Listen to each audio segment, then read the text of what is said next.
आज हम मरकुस रचित सुसमाचार अध्याय 4 में वचन 1 से 34 और लुका रचित सुसमाचार अध्याय 8 में वचन 1 से 18 का अध्ययन करेंगे।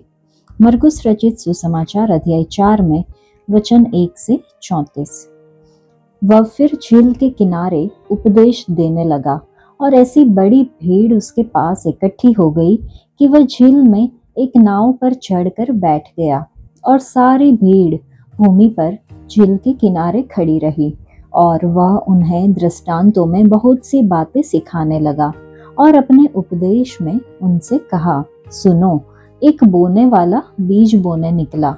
बोते समय कुछ मार्ग के किनारे गिरा और पक्षियों ने आकर उसे चुग लिया।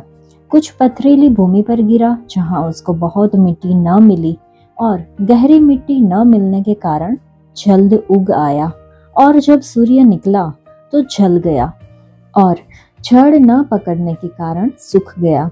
कुछ झाड़ियों में गिरा और झाड़ियों ने बढ़कर उसे दबा दिया और वह फल न लाया।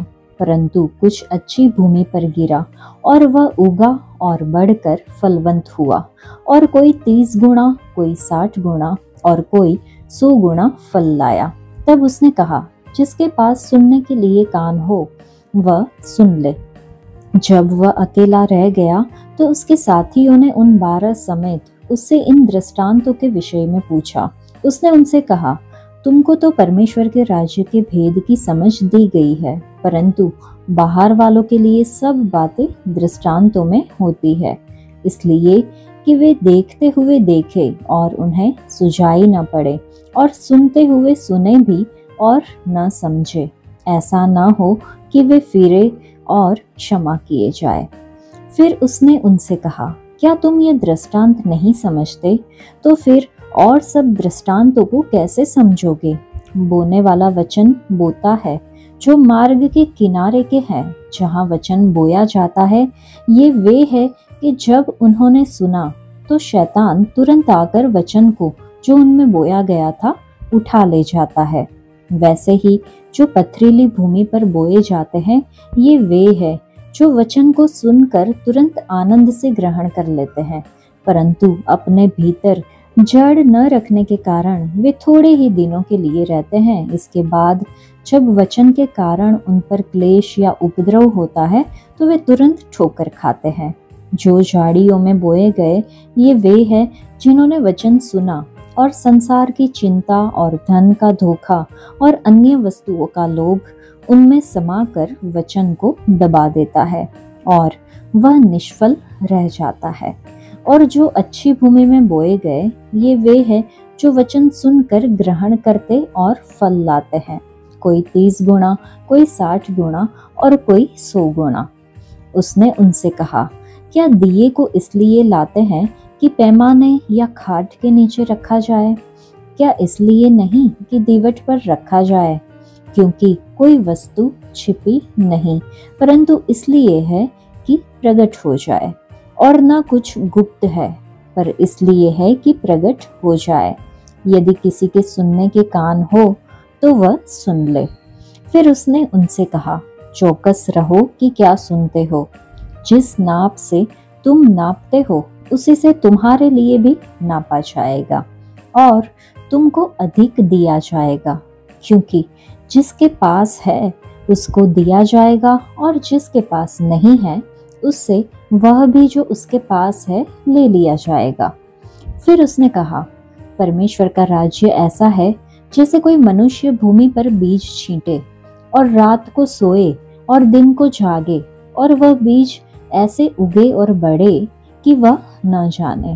पृथ्वी आप से आप फल लाती है, पहले अंकुर, तब बाल और तब बालों में तैयार दाना, परंतु जब दाना पक जाता है तब वह तुरंत हंसियां लगाता है, क्योंकि कटनी आ पहुंची है। फिर उसने कहा, हम परमेश्वर के राज्य की उपमा किससे दें और किस दृष्टांत से उसका वर्णन करें? वह राई के दाने के समान है। जब भूमि में बोया जाता है तो भूमि के सब बीजों से छोटा होता है, परंतु जब बोया गया तो उग कर सब साग पात से बड़ा हो जाता है और उसकी ऐसी बड़ी डालियां निकलती है कि आकाश के पक्षी उसकी छाया में बसेरा कर सकते हैं। वह उन्हें इस प्रकार के बहुत से दृष्टांत दे देकर उनकी समझ के अनुसार वचन सुनाता था और बिना दृष्टांत कहे वह उनसे कुछ भी नहीं कहता था, परंतु एकांत में वह अपने नीच चेलों को सब बातों का अर्थ बताता था। इन वचनों में वचन 1 से 20 में बीज बोने वाले के दृष्टांत के बारे में है, जो कि हम पहले देख चुके हैं। वचन 21 से 25 में सुनने वालों का दायित्व है। यहाँ दिया उस सत्य को दर्शाता है जिसे यीशु ने अपने चेलों को सिखाया। ये सत्य पैमाने या खाट के नीचे रखने के लिए नहीं थे, परंतु ये खुले में रखने के लिए थे ताकि मनुष्य इन्हें देखे। पैमाना संभवतः व्यस्तता को दर्शाता है जिसे यदि अनुमति दी जाए तो उस समय को चुरा लेगा जिसे प्रभु की बातों के लिए दिया जाना चाहिए। खाट संभवतः आराम या आलस्य को बताता है। दोनों सुसमाचार प्रचार के शत्रु है। प्रभु यीशु ने भीड़ से दृष्टांतों में बातें की, उसमें निहित सत्य छिपा रह गया, परंतु ईश्वरीय अभिप्राय यह था कि चेले उन छिपे सत्यों को इच्छुक हृदयों को बताए। वचन 22 का अर्थ भी ये हो सकता है कि चेलों को प्रकटीकरण के दिन को सतत स्मरण रखते हुए सेवा करनी चाहिए। जब यह प्रकट हो जाएगा कि कहीं व्यस्तता या आत्म आसक्ति को उद्धारकर्ता के लिए गवाही देने के ऊपर वरीयता लेने की अनुमति तो नहीं दी गई। इन शब्दों की गंभीरता का संकेत प्रभु यीशु की चेतावनी से मिलता है, जहाँ पे लिखा है, यदि किसी के सुनने के कान हो तो वह सुन ले। बाद में उद्धारकर्ता ने एक और गंभीर चेतावनी दी, चौकस रहो कि क्या सुनते हो। अगर मैं परमेश्वर के वचन से कोई आज्ञा सुनूं, लेकिन उसका पालन करने में असफल हो जाऊं, तो मैं इसे दूसरों को नहीं दे सकती। जब लोग प्रचारक के जीवन में इस सत्य को देखते हैं तो उनकी दी हुई शिक्षा को सामर्थ्य और उद्देश्य मिलता है। हम दूसरों को जिस मात्रा में सत्य बांटते हैं, सत्य हमारे पास उसके संयोजित ब्याज के साथ वापस आता है। शिक्षक एक पाठ को तैयार करने में सामान्यतः विद्यार्थियों की अपेक्षा अधिक सीखता है और भविष्य के पुरस्कार हमारे अल्प व्यय की तुलना में विशाल होंगे। प्रत्येक समय जब हम नए सत्य को प्राप्त करते हैं और उसे अपने जीवन में वास्तविक बनने की अनुमति देते हैं, तो हमें अधिक मिलने की निश्चयता है। दूसरी ओर सत्य के प्रति प्रतिक्रिया में असफलता के परिणाम स्वरूप जो था वह भी खो जाता है। हमें चौकस रहना है कि हम क्या सुनते हैं। आज हमारे पास इंटरनेट के माध्यम से बहुत सारी ऐसी बातें सामने आती है जो हमें नहीं सुननी चाहिए, लेकिन हम सुन लेते हैं। तो हमें चौकसी रखनी है कि हम क्या सुनते हैं। बाद में वचन 26 से 29 में उगने वाले बीज का दृष्टांत है। ये सिर्फ मरकुस के सुसमाचार में पाया जाता है। इसकी व्याख्या कम से कम 2 तरीके से की जा सकती है। एक, मनुष्य संभवतः अपनी सार्वजनिक सेवकाई के समय धरती पर बीज बोता प्रभु यीशु है, जो बाद में स्वर्ग लौट गया। बीज रहस्यमय तरीके से अनुभूति शून्य लेकिन अपराजय रीति से बढ़ना आरंभ करता है। एक छोटी सी शुरुआत से सच्चे विश्वासियों की एक उपज विकसित होती है। जब दाना पक जाता है, कटनी स्वर्गीय खलिहान में पहुंचाई जाएगी। या फिर यह दृष्टांत चेलों को उत्साहित करने के अभिप्राय से दिया गया था। उनका दायित्व है बीज बोना। वे रात को सोकर दिन को जाग सकते हैं, इस बात को जानते हुए कि परमेश्वर का वचन उनके पास खाली न लौटेगा, परंतु जिस कार्य को करने की अपेक्षा उन्होंने उनसे की है वह उस कार्य को करेंगे। मनुष्य की सामर्थ्य और कौशल से बिल्कुल परे एक रहस्यमय और आश्चर्यजनक प्रक्रिया के द्वारा वचन मानव हृदयों में कार्य करके परमेश्वर के लिए फल उत्पन्न करता है। मनुष्य रोपता और सींचता है, परंतु परमेश्वर बढ़ाते हैं। इस व्याख्या की समस्या वचन 29 में पाई जाती है। केवल परमेश्वर ही कटनी के समय हंसिया लगा सकते हैं। लेकिन इस दृष्टांत में वही मनुष्य जो बीज बोता है, दाना पकने पर हंसिया लगाता है। वचन 30 से 34 में राई के दाने का दृष्टांत है। ये दृष्टांत राज्य के विकास को एक राई के दाने के समान छोटी शुरुआत से इतने बड़े वृक्ष या झाड़ी में बदलने के रूप में दिखाता है, जिसमें पक्षी अपना घोंसला बना सके।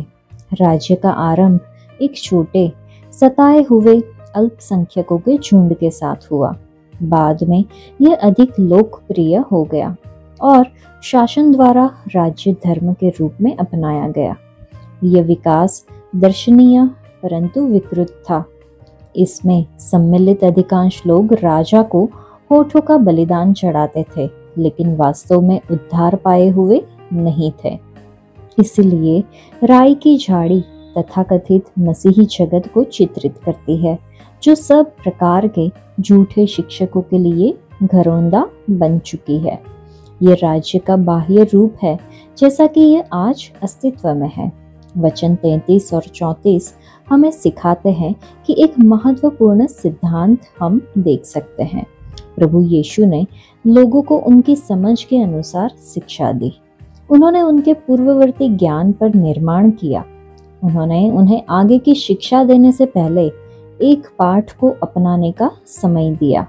वह अपने सुनने वालों की क्षमता से परिचित थे, इसलिए उन्होंने उन्हें उनकी ग्रहण क्षमता से अधिक शिक्षाओं से तृप्त नहीं किया। प्रचारकों की विधि हमें यह सोचने पर बाध्य कर सकती है कि मसीह ने मेरी भेड़ों को चरा कहने के स्थान पर मेरे जिराफों को चरा कहा था क्या? वैसे प्रभु यीशु की सामान्य शिक्षा दृष्टांतों में थी, तो भी वे एकांत में अपने चेलों को उनका अर्थ बताते थे। वे उन्हें प्रकाश देते थे जो सच्चाई से इसकी लालसा करते थे। प्रभु यीशु के समय में जिस चीज की मात्रा कम होती थी, उसकी तुलना राई के दाने से की जाती थी। इस बीज का उपयोग भोजन में सुगंध लाने और उसे ताजा रखने के लिए किया जाता है। इन दानों में तेल होता है और इसका प्रयोग दवाइयों के रूप में भी किया जाता था। राई का पौधा पेड़ों की ऊंचाई का तो नहीं, लेकिन एक वयस्क मनुष्य की ऊंचाई का होता है। इसके तने की मोटाई एक मनुष्य की बाहों के बराबर हो सकती है।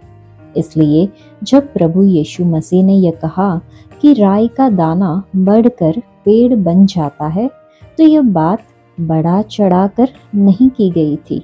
दृष्टांत शब्द एक यूनानी शब्द का अनुवाद है, जिसका मतलब होता है बातों या शिक्षाओं को एक उचित तुलनात्मक क्रम में रखना। दृष्टांत सामान्यतः छोटी कहानियां होती है, जिसके द्वारा कोई शिक्षा दी जाती है। पैराबल यूनानी शब्द से बना है, जिसका मतलब है तुलना हेतु वस्तुओं को उचित क्रम में एक साथ रखना। दृष्टांत प्राय छोटी कहानियां हैं जो शिक्षा देने के लिए बताई जाती है। कभी कभी ये मात्रा छोटी कहावतें होती है, जिनमें लोगों द्वारा किए जाने वाले कामों की तुलना प्राकृतिक संसार या कुछ सामान्य मानवीय अनुभवों से की जाती है। उदाहरण के लिए नीति वचन 6 में वचन 7 से 8 में चींटियों को तुलनात्मक रूप में रखा है, जो अपना भोजन खुद संचय करती और अपने भविष्य के लिए तैयारी करती है। उसी प्रकार मनुष्यों को भी भरोसे के योग्य और अपने उत्तरदायित्वों को पूरा करने वाला होना चाहिए। यशाया नबी ने भी अपने समय में इस्राएल के लोगों की तुलना एक फलहीन दाख की बारी से की। इसलिए बारी के स्वामी ने उसका ध्यान रखना छोड़ दिया। यशाया कहता है कि उसी प्रकार परमेश्वर भी इस्राएल के लोगों का ध्यान रखना छोड़ देंगे अगर उनके जीवन में अच्छे फल उत्पन्न नहीं होते, मतलब उचित कार्य नहीं करते। मत्ती, मरकुस और लूका रचित सुसमाचारों में यीशु दृष्टांतों द्वारा ये प्रकट करते हैं कि परमेश्वर कैसे हैं और वह लोगों से अपने राज्य में किस प्रकार के जीवन की अपेक्षा रखते हैं। कुछ तो छोटी कहावतें हैं, जैसे अंधा अगर अंधे को मार्ग दिखाए, घराना जिसमें फूट होती है बना न रहेगा, मोती सूअरों के आगे मत डालो, शरीर का दिया आंख है। 40 से भी ज्यादा दृष्टांत छोटी कहानियों के रूप में है, जैसे यीशु आने वाले स्वर्गीय राज्य की तुलना बीज बोने वाले किसान से, छिपे हुए धन से, जंगली दानों का गेहूं के दानों के साथ मिला होने से करते हैं। इनमें से कुछ का अर्थ भी इन्हीं दृष्टांतों के साथ जोड़ा गया है, जैसे कि मत्ती रचित सुसमाचार अध्याय 13 में वचन 36 से 43 में है। ये स्पष्टीकरण यीशु के नए अनुयायियों को उसका संदेश समझने में सहायता करते थे। लूका रचित सुसमाचार अध्याय 8 में वचन 1 से 18। इसके बाद वह नगर नगर और गांव-गांव प्रचार करता हुआ और परमेश्वर के राज्य का सुसमाचार सुनाता हुआ फिरने लगा, और वे 12 उसके साथ थे। और कुछ स्त्रियां भी थी जो दुष्ट आत्माओं से और बीमारियों से छुड़ाई गई थी, और वे ये है मरियम जो मगदलिनी भी कहलाती थी, जिसमें से 7 दुष्ट आत्माएं निकली थी, और हेरोदेस के भंडारी खुजा की पत्नी योअन्ना और सुसन्ना और बहुत सी अन्य स्त्रियां। ये अपनी संपत्ति से उसकी सेवा करती थी। जब बड़ी भीड़ इकट्ठी हुई और नगर नगर के लोग उसके पास चले आते थे, तो उसने दृष्टांत में कहा, एक बोने वाला बीज बोने निकला, बोते हुए कुछ मार्ग के किनारे गिरा और रौंदा गया, और आकाश के पक्षियों ने उसे चुग लिया। कुछ चट्टान पर गिरा और उपजा, परंतु तरी न मिलने से सूख गया। कुछ झाड़ियों के बीच में गिरा और झाड़ियों ने साथ साथ बढ़कर उसे दबा दिया। कुछ अच्छी भूमि पर गिरा और उगकर 100 गुना फल लाया। यह कहकर उसने ऊंचे शब्द से कहा, जिसके सुनने के कान हो वह सुन ले। उसके चेलों ने उससे पूछा कि इस दृष्टांत का अर्थ क्या है। उसने कहा, तुमको परमेश्वर के राज्य के भेदों की समझ दी गई है, पर औरों को दृष्टांतों में सुनाया जाता है, इसलिए कि वे देखते हुए भी न देखे और सुनते हुए भी न समझे। दृष्टांत का अर्थ यह है, बीज परमेश्वर का वचन है। मार्ग के किनारे के वे हैं जिन्होंने सुना, तब शैतान आकर उनके मन में से वचन उठा ले जाता है कि कहीं ऐसा न हो कि वे विश्वास करके उद्धार पाए। चट्टान पर के वे हैं कि जब सुनते हैं तो आनंद से वचन को ग्रहण तो करते हैं, परंतु जड़ न पकड़ने से वे थोड़ी देर तक विश्वास रखते हैं और परीक्षा के समय बहक जाते हैं। जो झाड़ियों में गिरा, यह वे है जो सुनते हैं, पर आगे चलकर चिंता और धन और जीवन के सुख विलास में फंस जाते हैं और उनका फल नहीं पकता। पर अच्छी भूमि में के वे हैं जो वचन सुनकर भले और उत्तम मन में संभाले रहते हैं और धीरज से फल लाते हैं। कोई दिया जला के बर्तन से नहीं ढकता और न खाट के नीचे रखता है, परंतु दीवट पर रखता है कि भीतर आने वाले प्रकाश पाए। कुछ छिपा नहीं जो प्रकट ना हो, और ना कुछ गुप्त है जो जाना न जाए और प्रकट ना हो। इसलिए चौकस रहो कि तुम किस रीति से सुनते हो, क्योंकि जिसके पास है उसे दिया जाएगा, और जिसके पास नहीं है उससे वह भी ले लिया जाएगा जिसे वह अपना समझता है। इन वचनों में वचन 2 में हमने मरियम जो मगदलिनी के बारे में देखा। उसके नाम का अर्थ होता है कि वह मगदला की रहने वाली थी। यह गलील की झील के किनारे एक छोटा सा नगर था। जब क्रूस पर यीशु की मृत्यु हुई तो वह वहां पर उपस्थित थी और उसने देखा कि यीशु को कहाँ पे दफनाया गया था। वह कब्र पर मसाले लेकर आई थी ताकि यीशु के शरीर को दफनाए जाने के लिए तैयार कर सके, और वह पहली व्यक्ति थी जिसने यीशु को मृतकों में से जी उठने के बाद देखा था। वचन 3 में हमने खुजा की पत्नी योअन्ना और सुसन्ना के बारे में देखा। योअन्ना और सुसन्ना भी यीशु की प्रचार यात्राओं में उनके साथ गई थी और उनकी सेवकाई में सहायता करती थी। स्त्रियां प्राय यहूदी शिक्षकों की धन देकर सहायता करती थी। बाइबल में यही एक स्थान है जहां सुसन्ना का उल्लेख आया है। योअन्ना का उल्लेख हम वापस से अध्याय 24 में देखेंगे। खुजा एक प्रबंधक था जो हेरोदेस अंतिपास के यहाँ काम करता था। वचन 5 में हमने देखा कि एक बोने वाला बीज बोने निकला। बीज बोने से पहले किसान सामान्यतः भूमि की सतह को तोड़कर जगह तैयार करते थे। फिर किसान मुट्ठी भर भर कर बीज जमीन में फैला देते थे। बीजों को फैलाने के बाद वह किसान बीजों को जमीन में दबाने के लिए हल चलाता होगा, जिसमें पुरानी फसल के ठूंठ भी जूतते होंगे जो सड़ने पर खाद का काम देते थे। निश्चय ही कुछ बीज सतह पर ही रह जाते थे। स्त्रियों ने यीशु की सेवा की, उससे हम समझ सकते हैं कि हमारे प्रभु के प्रति उनके द्वारा की गई भलाई को अनदेखा नहीं किया गया है, और सुसमाचार में इस बात को स्थान दिया गया है।